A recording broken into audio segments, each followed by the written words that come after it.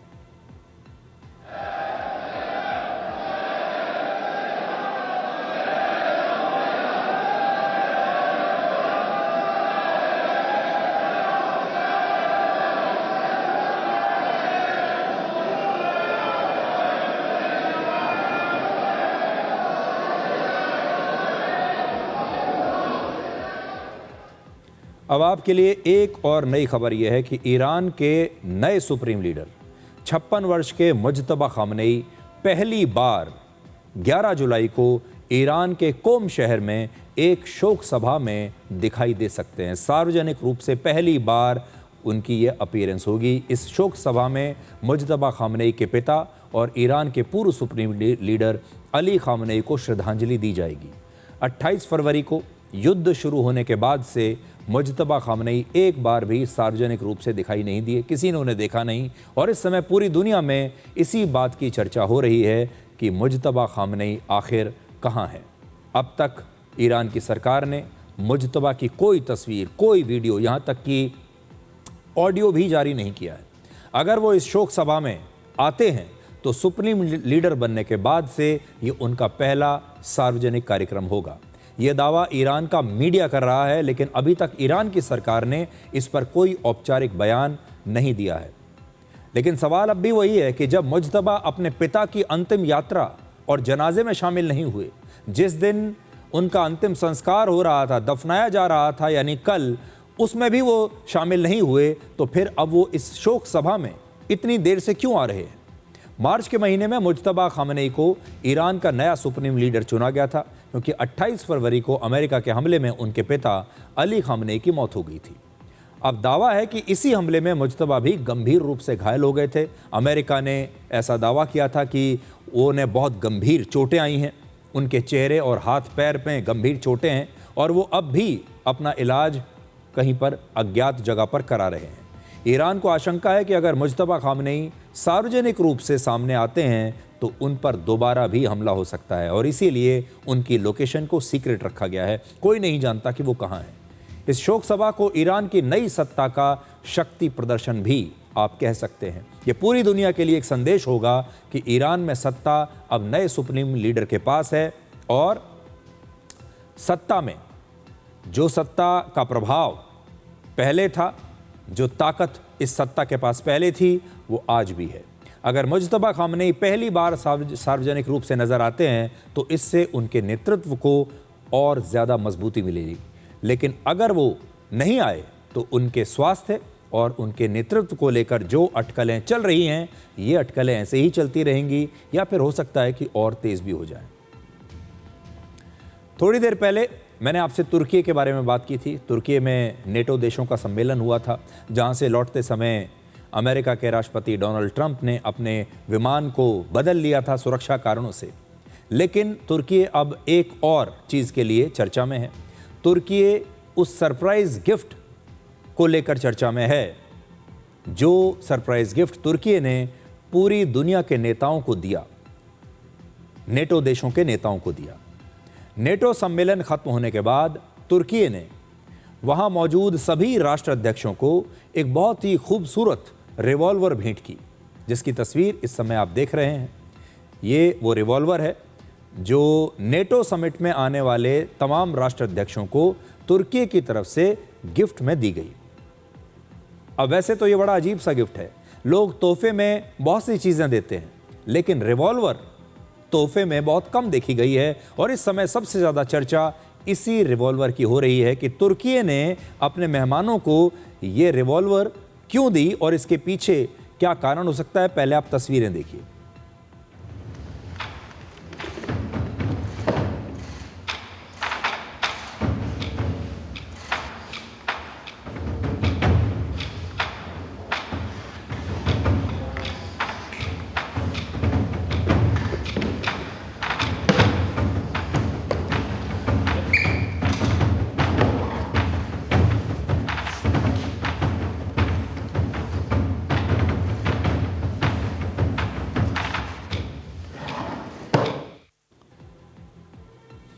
तो देखिए, बड़ी खूबसूरत रिवॉल्वर दी गई है और इसमें लिखा है कि ये तुर्की के राष्ट्रपति की ओर से इन सभी नेताओं को दी गई है जो नेटो सम्मेलन में शामिल होने के लिए तुर्की आए थे।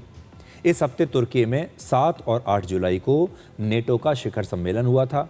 इसमें अमेरिका और इटली सहित कई देशों के राष्ट्राध्यक्ष शामिल हुए थे और इस समिट में तुर्की के राष्ट्रपति एर्दोआन ने सभी नेताओं को गिफ्ट के तौर पर ये रिवॉल्वर दी। ये कोई शो पीस नहीं था, बल्कि रिवॉल्वर के साथ साथ असली गोलियां और कुछ नेताओं को रिवॉल्वर को क्लीन करने की एक किट भी दी गई। रिवॉल्वर पर नेताओं के नाम भी लिखे हुए थे, यानी पर्सनलाइज्ड गिफ्ट है। तुर्की के एक सरकारी कंपनी ने 1990 के दशक में पहली बार इस रिवॉल्वर का निर्माण किया था। ऐसे गिफ्ट को देखकर अलग अलग देशों के नेता थोड़े असहज हो गए कि इस रिवॉल्वर का आखिर वो करेंगे क्या। नेताओं को उन्होंने ये रिवॉल्वर दे दी, लेकिन ये नेता इस रिवॉल्वर का क्या करेंगे? क्या वो इसे अपने पास रखेंगे, अपनी जेब में रखेंगे, अपने घर में रखेंगे, दफ्तर में रखेंगे? इसका क्या किया जाए? नेताओं के सामने ये एक बहुत बड़ा प्रश्न था। जैसे बेल्जियम के प्रधानमंत्री ने एयरपोर्ट पहुंचते ही ये रिवॉल्वर पुलिस के हवाले कर दी ताकि उसे कहीं पर सुरक्षित रखा जा सके। नेदरलैंड्स ने फैसला किया कि रिवॉल्वर को इस्तेमाल के लायक नहीं रहने दिया जाएगा, यानी इसे इस प्रकार से रखा भी जाएगा लेकिन ऐसा हो कि ये इस्तेमाल ना हो पाए, ये चल ना पाए। स्वीडन ने फिलहाल इस रिवॉल्वर को तुर्की में अपनी एम्बेसी में रखवा दिया। यूरोपियन यूनियन की अध्यक्ष और ग्रीस के प्रधानमंत्री ने फैसला किया कि वो इसे अपने देश के आर्मी म्यूजियम में रख देंगे। इटली की प्रधानमंत्री जॉर्जिया मेलोनी ने इसे अपने सरकारी संग्रहालय में रखने का फैसला किया है। और ब्रिटेन के प्रधानमंत्री कियर स्टार्मर को तो रिवॉल्वर के साथ गोलियां और उसकी सफाई का किट भी गिफ्ट में दिया गया। और अब वो भी ये सोच रहे होंगे कि मैं इस रिवॉल्वर का आखिर क्या करूं। आमतौर पर दुनिया के नेता एक दूसरे को किताबें गिफ्ट करते हैं, पेंटिंग गिफ्ट करते हैं, पारंपरिक कपड़े गिफ्ट किए जाते हैं या अपने देश की संस्कृति से जुड़ी चीज़ें गिफ्ट में दी जाती हैं। लेकिन तुर्की ने आखिर इन नेताओं को रिवॉल्वर ही क्यों गिफ्ट किया? ये कहानी गिफ्ट की नहीं बल्कि दुनिया को एक संदेश देने की है। तुर्की दुनिया को ये बताना चाहता है कि अब वो सिर्फ हथियार खरीदने वाला देश नहीं है। आज वो ड्रोन्स, वॉरशिप्स, मिसाइल और छोटे हथियार बनाने वाला एक बहुत बड़ा डिफेंस मैन्युफैक्चरर बन चुका है। अब वो हथियार बनाने वाला देश है, खरीदने वाला नहीं। एक सर्वे के मुताबिक वर्ष 2019 से 2024 के बीच छोटे हथियारों के एक्सपोर्ट करने में अमेरिका और इटली के बाद तुर्की दुनिया का तीसरा सबसे बड़ा देश है जो छोटे हथियारों को बाजार में बेच रहा है। कूटनीति में गिफ्ट सिर्फ यादगार नहीं होते। कई बार एक उपहार किसी देश की ताकत को दिखाता है, उसकी टेक्नोलॉजी को दिखाता है और कई बार एक राजनीतिक संदेश देने की भी कोशिश होती है गिफ्ट के जरिए।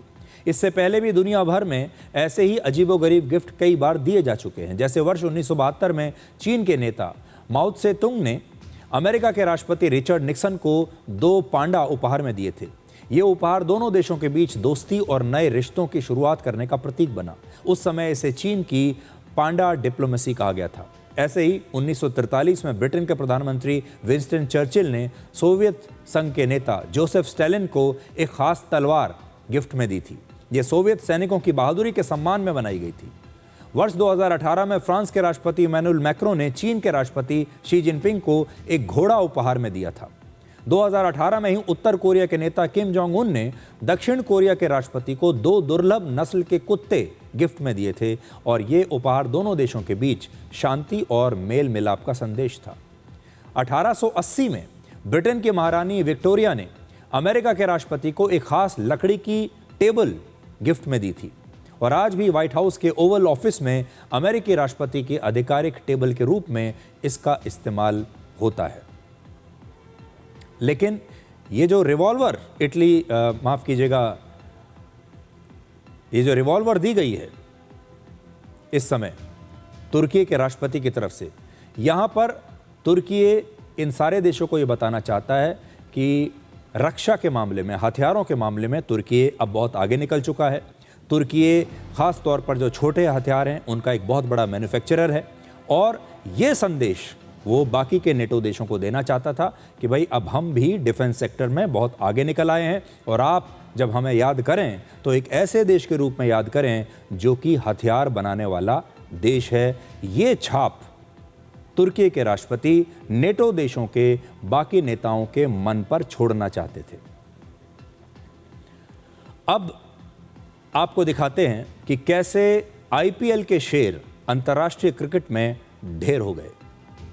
हमारे देश के इस समय जो क्रिकेट फैंस हैं जिनकी संख्या करोड़ों में है, वो अपनी टीम से बहुत निराश हैं क्योंकि भारत की टीम आयरलैंड में 2-0 से हारी और इंग्लैंड में 3-0 से हारी। मतलब आयरलैंड में भी एक मैच नहीं जीते और हम इंग्लैंड में भी एक भी मैच नहीं जीत पाए। क्रिकेट फैंस अपनी टीम का इतना बुरा प्रदर्शन देख के हैरान हैं। आगे बढ़ने से पहले आप आयरलैंड और इंग्लैंड के दौरे पर भारतीय टीम के स्कोर पर नजर डालिए। आयरलैंड में टीम इंडिया ने 148 और 153 रन बनाए। इंग्लैंड में एक पारी में 76, फिर 158 और फिर 190 रन बनाए। आखिर ऐसा कैसे हो गया कि जो बल्लेबाज 1.5 महीना पहले आईपीएल में हर दूसरी गेंद पर चौका और छक्का मार रहे थे, 100 रन बना रहे थे, वही बल्लेबाज अब अंतर्राष्ट्रीय क्रिकेट में 10 रन भी नहीं बना पा रहे, एक एक रन के मोहताज हो रहे हैं और पहले ये चौके छक्के से कम बात नहीं करते थे। ऐसी क्या वजह है कि इसी साल मार्च में वर्ल्ड कप जीतने वाली भारतीय टीम इंग्लैंड और आयरलैंड में बुरी तरीके से मार खा रही है? तो इसका सबसे बड़ा कारण यह है कि भारत के सेलेक्टर्स ने कुछ खिलाड़ियों को तो सिर्फ इस आधार पर चुन लिया कि उन्होंने मार्च में T20 वर्ल्ड कप में बहुत अच्छा परफॉर्मेंस दिया था और उसी आधार पर वो उन्हें चुनकर ले आए, ये सोचकर कि जो खिलाड़ी वर्ल्ड कप में मार्च में अच्छा खेल रहा था वो अब भी अच्छा खेलेगा। अब जो मार्च में वर्ल्ड कप में अच्छा खेले वो खिलाड़ी अचानक से आउट ऑफ फॉर्म हो गए, क्योंकि ज़रूरी नहीं जो मार्च में अच्छा खेल रहा हो वो अब जुलाई में भी अच्छा खेले। और ये सारे खिलाड़ी जब खेलने के लिए उतरे तो पता चला कि ये तो आउट ऑफ फॉर्म है, इनका तो ना बल्ला चल रहा है ना इनकी गेंद चल रही है। और जो खिलाड़ी आईपीएल के परफॉर्मेंस के आधार पर चुने गए वो अंतर्राष्ट्रीय क्रिकेट में परफॉर्म कर ही नहीं पाए। उन खिलाड़ियों को आज ये लग रहा होगा कि आईपीएल कितना अलग है और अंतर्राष्ट्रीय क्रिकेट कितना अलग है। इन खिलाड़ियों की आईपीएल और अंतर्राष्ट्रीय क्रिकेट में अगर हम तुलना करें तो ऐसा लगता है कि आईपीएल सिर्फ एंटरटेनमेंट है और खिलाड़ी की असली अग्नि परीक्षा असल में अंतर्राष्ट्रीय क्रिकेट में होती है। अब लोगों को यह पता चल रहा है कि आईपीएल की रौनक अलग है और अंतर्राष्ट्रीय क्रिकेट की गंभीरता अलग है। श्रेयस अय्यर आईपीएल में तो शानदार कप्तानी करते हैं, रन भी बनाते हैं, लेकिन अंतर्राष्ट्रीय क्रिकेट में ना तो उनकी कप्तानी चल रही है और ना ही उनका बल्ला चल रहा है। वैभव सूर्यवंशी ने आईपीएल में सबसे ज्यादा 776 रन बनाए, 72 छक्के मारकर एक नया रिकॉर्ड बना दिया। देश के लोगों को अब तक ये शिकायत थी कि वैभव को टीम में खिला क्यों नहीं रहे, और जब वैभव को खिलाया तो वो सिर्फ 13, 14 और 15 3 पारियां उन्होंने खेली हैं, 13, 14, 15, और ये रन बनाकर हर बार वो शॉर्ट बॉल पर आउट हुए। इसका कारण है भारत में बैटिंग पिचेस हैं।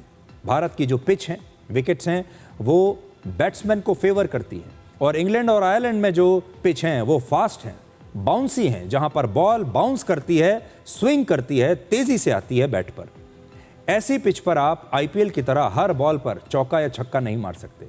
इस बार आईपीएल के दौरान बहुत सारे लोगों ने यह कहा भी कि ऐसा लगता है जैसे आईपीएल सिर्फ बल्लेबाजों का टूर्नामेंट बनकर रह गया है, जहां पर मैच का फॉर्मेट, वहां पिच और दर्शकों का पूरा इकोसिस्टम इस तरह से डिजाइन किया गया है कि हर बॉल पर चौका या छक्का लगे और दर्शकों का मनोरंजन हर बॉल पर ऐसे ही होता रहे और जो बैट्समैन है, बैटर जो है, वो सबसे बड़ा मनोरंजन करने वाला खिलाड़ी है।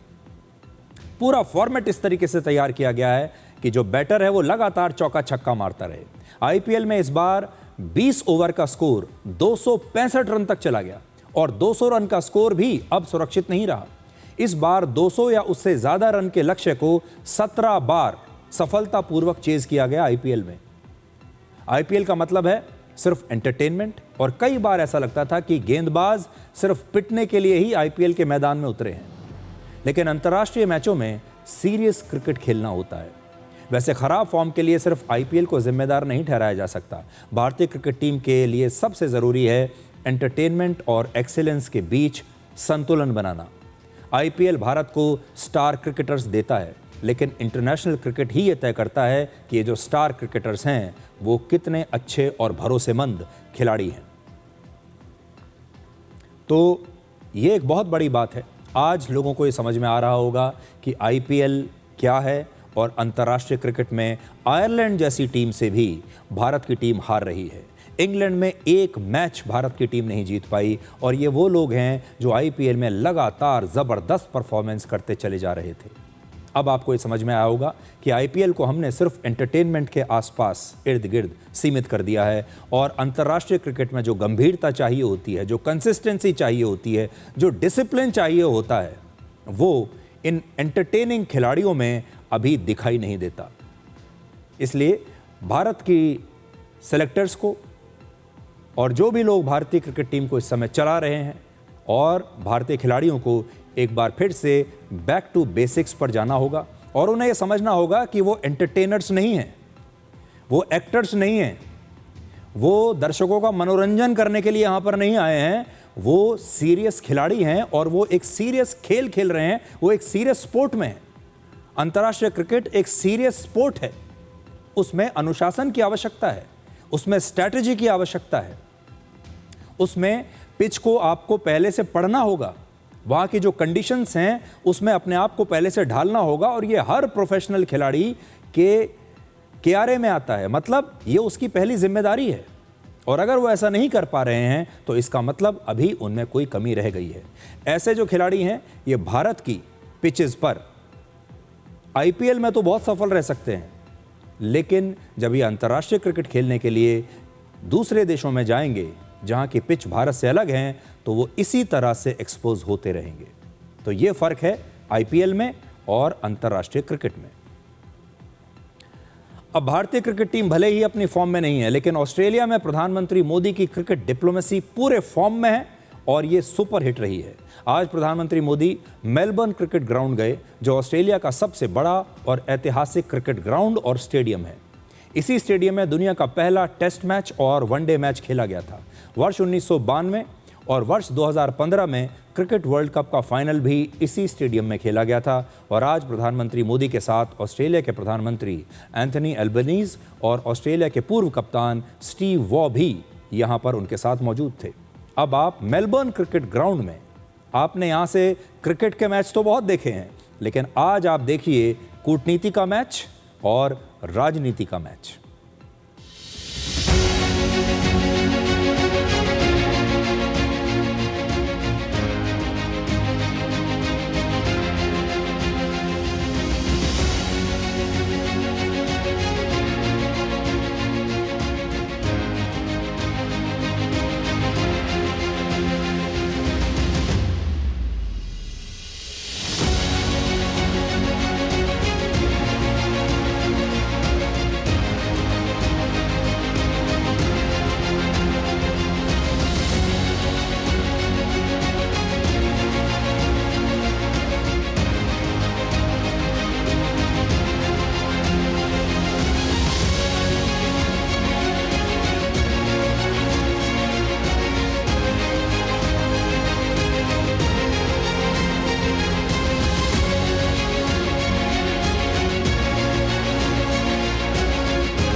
प्रधानमंत्री मोदी ने आज एक और बड़ी घोषणा की और वो ये कि ऑस्ट्रेलिया का मशहूर T20 लीग अब भारत में भी होगा और इस लीग का नाम है बिग बैश लीग।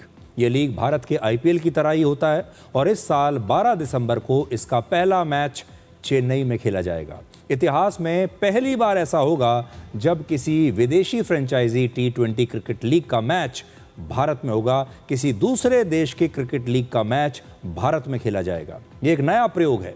अब आपको सिर्फ IPL नहीं बल्कि BBL के मैच भी देखने को मिलेंगे। भारत और ऑस्ट्रेलिया के बीच क्रिकेट सिर्फ एक खेल नहीं है बल्कि दोनों देशों को जोड़ने वाला एक बहुत मजबूत रिश्ता रहा है और यही वजह है कि 1996 से ही दोनों देशों के बीच बॉर्डर गावस्कर ट्रॉफी खेली जा रही है। भारत के मशहूर क्रिकेटर सुनील गावस्कर और ऑस्ट्रेलिया के मशहूर क्रिकेटर एलन बॉर्डर के नाम पर रखी गई ये सीरीज़ दुनिया की सबसे प्रतिष्ठित और सबसे ज़्यादा देखी जाने वाली टेस्ट सीरीज़ में से एक है। प्रधानमंत्री मोदी ने आज क्रिकेट को भारत और ऑस्ट्रेलिया के रिश्तों की सबसे मजबूत कड़ी बताया। उन्होंने कहा कि दोनों देशों में क्रिकेट सिर्फ एक खेल नहीं है बल्कि ये एक जुनून है। MCG में आकर किसी भी भारतीय के मन में दो भावनाएं एक साथ आती हैं। एक भारत ऑस्ट्रेलिया मैच का रोमांच और दूसरा यह एहसास कि दोनों देशों में क्रिकेट केवल एक खेल नहीं लेकिन एक साझा जुनून है। लेकिन आज यहां कोई लास्ट ओवर फिनिश का प्रेशर नहीं है। आज यहां केवल खेल की खुशी है, हमारी मित्रता की गर्मजोशी है और फ्यूचर चैंपियंस की एनर्जी है। मुझे खुशी है कि बिग बैश लीग का एक मैच भारत में चेन्नई में आयोजित किया जाएगा। किसी भी स्पोर्टिंग लीग के लिए भारत में इवेंट करना यानी बड़ी रीच और व्यूअरशिप की गारंटी है। मुझे विश्वास है कि स्पोर्ट्स की तरह हमारी पार्टनरशिप भी हर क्षेत्र में चैंपियन बनेगी। मैं एक बार फिर खेल, युवा ऊर्जा और भारत ऑस्ट्रेलिया मित्रता का एक सुंदर अनुभव कराने के लिए मेरे मित्र प्रधानमंत्री एल्बनीज़ी का आभार व्यक्त करता हूं। तो क्रिकेट के ग्राउंड पर आपने मैच तो बहुत देखे होंगे लेकिन ये कूटनीति जो है, अंतर्राष्ट्रीय डिप्लोमेसी जो है, ये भी आज आपको क्रिकेट के ग्राउंड पर उसी पिच से देखने को मिल रही है। प्रधानमंत्री नरेंद्र मोदी अपने 3 देशों के दौरे के आखिरी चरण में आज ऑस्ट्रेलिया से न्यूजीलैंड के ऑकलैंड शहर पहुंचे। एयरपोर्ट पर न्यूजीलैंड के प्रधानमंत्री ने प्रधानमंत्री मोदी का गले लगाकर स्वागत किया और 40 साल के बाद पहली बार कोई भारत का प्रधानमंत्री न्यूजीलैंड की यात्रा पर गया है। अब आप प्रधानमंत्री मोदी के स्वागत की आज की ये नई तस्वीरें देखिए।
अब अगली खबर दिखाने से पहले आपको कुछ तस्वीर दिखाना चाहते हैं।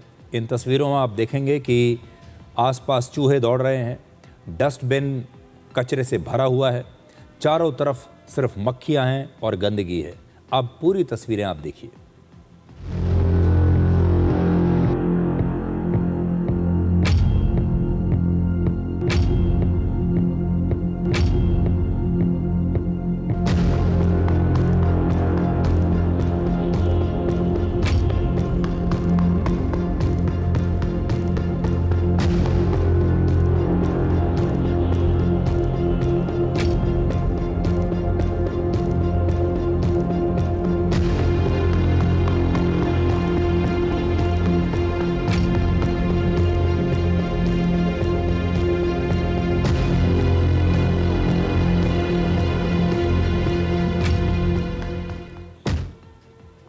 ये तस्वीर किसी गंदी फैक्ट्री या किसी गंदगी से भरे गोदाम की नहीं है, बल्कि मुंबई के बहुत ही मशहूर आइसक्रीम पार्लर के रुस्तम एंड कंपनी की है।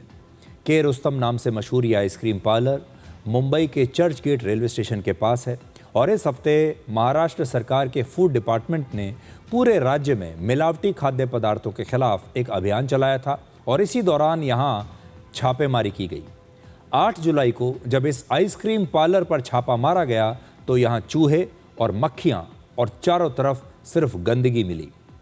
पिस्ता, स्ट्रॉबेरी और चेरी जैसे कई लोकप्रिय फ्लेवर्स वहाँ पर रखे हुए थे जो एक्सपायर हो चुके थे, लेकिन उनका अभी भी आइसक्रीम बनाने में इस्तेमाल किया जा रहा था। ये सब एक्सपायर्ड था, फिर भी ये आइसक्रीम इस्तेमाल हो रही थी।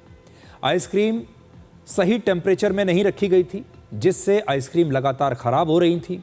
जांच के लिए भेजे गए आइसक्रीम के सैंपल्स में मिल्क फैट 8% से भी कम मिला, जबकि नियमों के अनुसार अगर कोई कंपनी ये कहती है कि वो आइसक्रीम बेच रही है तो आइसक्रीम में मिल्क फैट कम से कम 10% होना चाहिए, जबकि इसमें 10% मिल्क फैट नहीं था, 8% से भी कम था। इसके बाद इस आइसक्रीम पार्लर का लाइसेंस सस्पेंड कर दिया गया और इसे सील कर दिया गया। लेकिन इस कंपनी ने लोगों को सच बताने की बजाय अपने पार्लर के बाहर ये लिख दिया कि इस पार्लर में रेनोवेशन चल रहा है, यानी इसमें मरम्मत का काम चल रहा है और इसीलिए इसे बंद कर दिया गया है। ज़रा देखिए, we regret to inform all over, पता नहीं क्या, देखिए अंग्रेजी भी ठीक नहीं है, that we are shut for renovations from 8 July, ये इन्होंने लिखा है। जबकि सच्चाई ये है कि इस पार्लर पर छापा पड़ा और इसका लाइसेंस जो है वो सस्पेंड कर दिया गया है। जिस आइसक्रीम पार्लर में चूहे दौड़ रहे हों, ये देखिए आप, ये मुंबई का एक प्रसिद्ध और लगभग 73 वर्ष पुराना आइसक्रीम पार्लर है। ये अपने आइसक्रीम सैंडविच के लिए बहुत मशहूर है और इस दुकान पर कई बड़ी बड़ी मशहूर हस्तियां भी आइसक्रीम खाने के लिए आ चुकी हैं। कई बड़े बड़े फूड इन्फ्लुएंसर्स इस पर वीडियो बना चुके हैं, इसकी तारीफ कर चुके हैं कि यहीं से आइसक्रीम खानी चाहिए। दुनिया की एक प्रसिद्ध अंतर्राष्ट्रीय online food and travel guide Taste Atlas ने इसे दुनिया की 100 सबसे प्रतिष्ठित आइसक्रीम की दुकानों में शामिल किया है। हमारे देश में पिछले कुछ वर्षों से जैसे जैसे गर्मी बढ़ती है, आइसक्रीम की मांग भी बढ़ती चली जाती है। सरकारी नियमों के मुताबिक असली आइसक्रीम में कम से कम 10% मिल्क फैट होना चाहिए, लेकिन बाजार में बिकने वाली ज़्यादातर आइसक्रीम में ऐसा नहीं होता। उसमें मिल्क फैट की जगह पाम ऑयल मिला दिया जाता है और पाम ऑयल मिल्क फैट नहीं है, बल्कि ये एक वनस्पति तेल होता है जो कि आपकी सेहत के लिए बहुत हानिकारक होता है। आपको याद होगा एक मशहूर टीवी सीरियल का बड़ा मशहूर डायलॉग था जो बड़ा फेमस हुआ था, रसोड़े में कौन था। लेकिन आज हम आपसे ये सवाल पूछना चाहते हैं कि जिस होटल या रेस्टोरेंट में आप खाना खाने के लिए जाते हैं, उसके रसोड़े में यानी उसके किचन में क्या है, ये आपको चेक करना चाहिए। वहाँ चूहे, मक्खियाँ और गंदगी तो नहीं है। आपको देखना चाहिए कि वहाँ कितने साफ सफाई से आपके लिए खाना तैयार किया जा रहा है। इसलिए आज हम आपके साथ मिलकर एक मुहिम शुरू करना चाहते हैं और इस मुहिम का नाम है चेक द किचन। ये मुहिम आप जैसे ग्राहकों के लिए है और होटल और रेस्टोरेंट चलाने वाले लोगों के लिए भी है। जब भी आप किसी होटल में जाएं, रेस्टोरेंट में जाएं या किसी और जगह पर जाएं, आइसक्रीम खाने के लिए भी जाएं, तो एक बार वहाँ का किचन, वहाँ का गोदाम ज़रूर चेक कर लें। एक बार वहाँ पर ज़रूर जाएं जहाँ पर यह सारा खाना आपके लिए तैयार हो रहा है। और ये भी हो सकता है कि उनके किचन को देखने के बाद, जिन हालात में आपके लिए खाना तैयार हो रहा है, ये देखने के बाद आप शायद वो खाना खाएंगे ही नहीं। आपको याद होगा कुछ हफ्ते पहले हमने आपको बताया था, जापान में सरकार ने कई बड़ी आइसक्रीम कंपनियों की जांच शुरू की थी। इन कंपनियों पर शक था कि वो एक कार्टेल बनाकर हर साल आइसक्रीम की कीमतें बढ़ा रही हैं। यानी जापान में नियम टूटने का इंतज़ार नहीं किया जाता, शक होते ही जांच शुरू हो जाती है। और भारत में भी फसाई और राज्यों में अलग अलग फूड डिपार्टमेंट हैं, लेकिन अक्सर कार्रवाई तब होती है जब कोई शिकायत मिलती है या छापे में गड़बड़ी दिखाई देती है। इसलिए आज मैं आपसे ये कहना चाहूँगा, ये हमारे देश में बहुत गंभीर समस्या है। हमारे देश में मिलावट को असल में ना तो सरकारों ने कोई बड़ी समस्या माना और लोग इससे बिल्कुल अनजान रहते हैं। इसलिए आज के बाद जब भी आप जाएं बाहर खाना खाने के लिए, एक बार उस रेस्टोरेंट वाले से होटल वाले से या जहाँ भी आप जा रहे हैं, ये रिक्वेस्ट ज़रूर करें कि क्या मैं आपकी रसोई देख सकता हूँ, क्या मैं ये देख सकता हूँ कि आप जहाँ खाना तैयार कर रहे हैं वहाँ कितनी साफ़ सफाई है, आप कौन सा रॉ मटेरियल इस्तेमाल कर रहे हैं ये खाना बनाने के लिए। और आप यकीन मानिए उसके बाद इन सारे लोगों पर अपने आप एक दबाव पड़ेगा। अब एक छोटा सा ब्रेक ले रहे हैं और ब्रेक के बाद हम आपको इस बार की बारिश की कुछ ऐसी तस्वीरें दिखाएंगे जो हमेशा हमेशा के लिए याद रखी जाएंगी।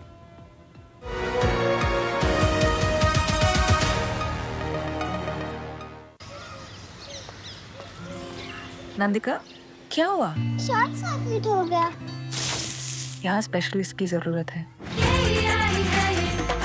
मामूली वायर्स नहीं, वायर्स का specialist. KEI wires and cables, her tension सहे चलती रहे। सिर्फ सपना क्यों देखें जब सपनों की कार आज ही आपके घर आ सकती है। PNB कार लोन के साथ पाइए आकर्षक ब्याज दरें सिर्फ 7.55% से शुरू। EMI शुरू सिर्फ 1190 रुपए प्रति लाख से।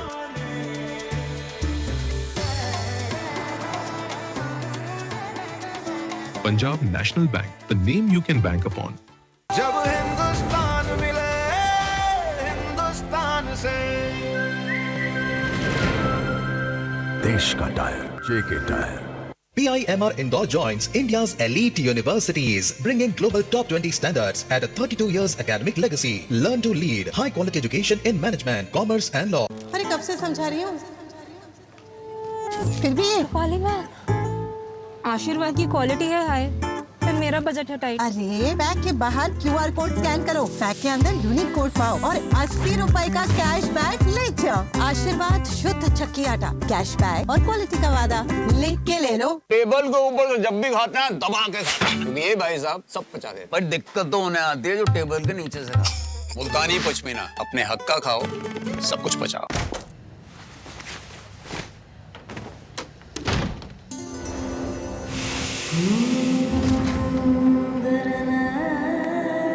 सौ % शुद्ध सैंडलवुड ऑयल से बना, असली गुणों से भरपूर और खुशबू ऐसी जो दे एक खास एहसास।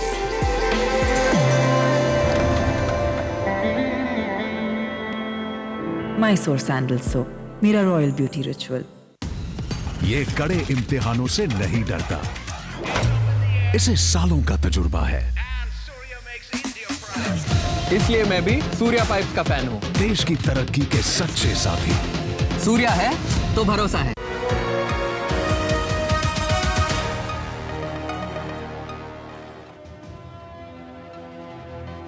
इस बार भारी बारिश हुई है, बाढ़ आ रही है और आपको दो तस्वीरें मैं दिखाना चाहता हूं जो कि इस बार इस बारिश के बाद हमेशा याद रखी जाएंगी। एक तस्वीर में हज़ारों LPG सिलेंडर्स हैं जो पानी में बह गए हैं। ये तस्वीर महाराष्ट्र के रायगढ़ की है जहां LPG बॉटलिंग प्लांट में पानी भर गया और ये सिलेंडर पानी में बह गए।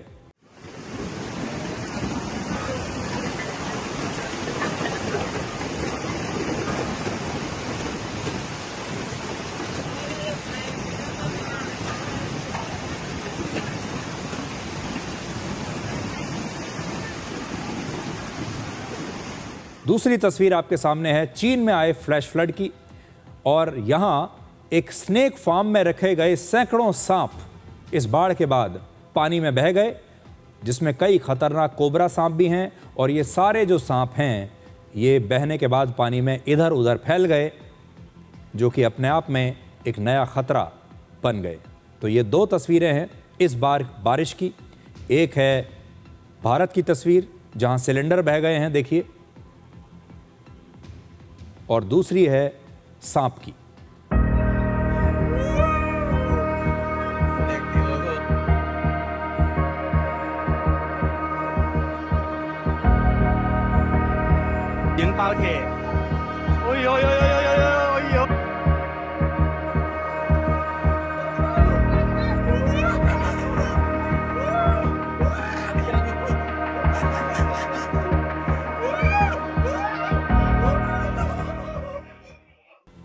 अब एक छोटा सा ब्रेक और ब्रेक के बाद डी कोड जिंदगी में आपको दिखाएंगे आज का विचार।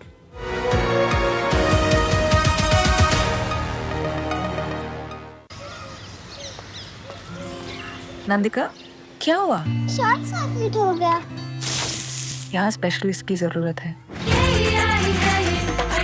मामूली वायर्स नहीं, वायर्स का specialist. KEI wires and cables, her tension सहे चलती रहे। इस देश की हर माँ, बच्चे, बूढ़े, जवान, खिलाड़ी, डॉक्टर, इंजीनियर, सबको गाय भैंस की दूध की शक्ति पर भरोसा है। पर जब इन पशुओं को कपिला पशु आहार मिलेगा, तभी तो दूध सिर्फ ज्यादा ही नहीं, शक्ति से भरपूर भी होगा। कपिला पशु आहार, देश का नंबर 1 पशु आहार। PIMR Indore joins India's elite universities, bringing global top 20 standards at a 32 years academic legacy. Learn to lead, high quality education in management, commerce and law. अरे कब से समझा रही हूँ, फिर भी आशीर्वाद की क्वालिटी है हाय, फिर मेरा बजट है टाइट। अरे बैग के बाहर QR कोड स्कैन करो, बैग के अंदर यूनिक कोड पाओ और 80 रुपए का कैश बैक ले जाओ। आशीर्वाद शुद्ध चक्की आटा, कैश बैक और क्वालिटी का वादा लिख के ले लो। Oh lovely, well done. अब होगा बड़ा स्टूडियो, नया कैमरा, नई लाइट्स, लगे हाथ नई कार भी ले लो उसी लोन से। नो, लोन लिए गए काम में ही लगाओ, समय से EMI चुकाओ, क्रेडिट स्कोर बढ़ाओ और अगला लोन आसानी से पाओ। कार नहीं तो मेरी फोटो तो ले लो। आप कौन? RBI कहता है वित्तीय समझदारी समृद्ध नारी।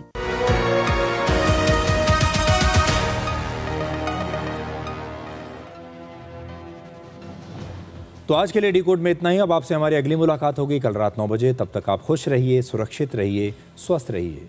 और घर वो जगह है जहां लौटने की चाहत उम्र के साथ बढ़ती चली जाती है। नमस्कार।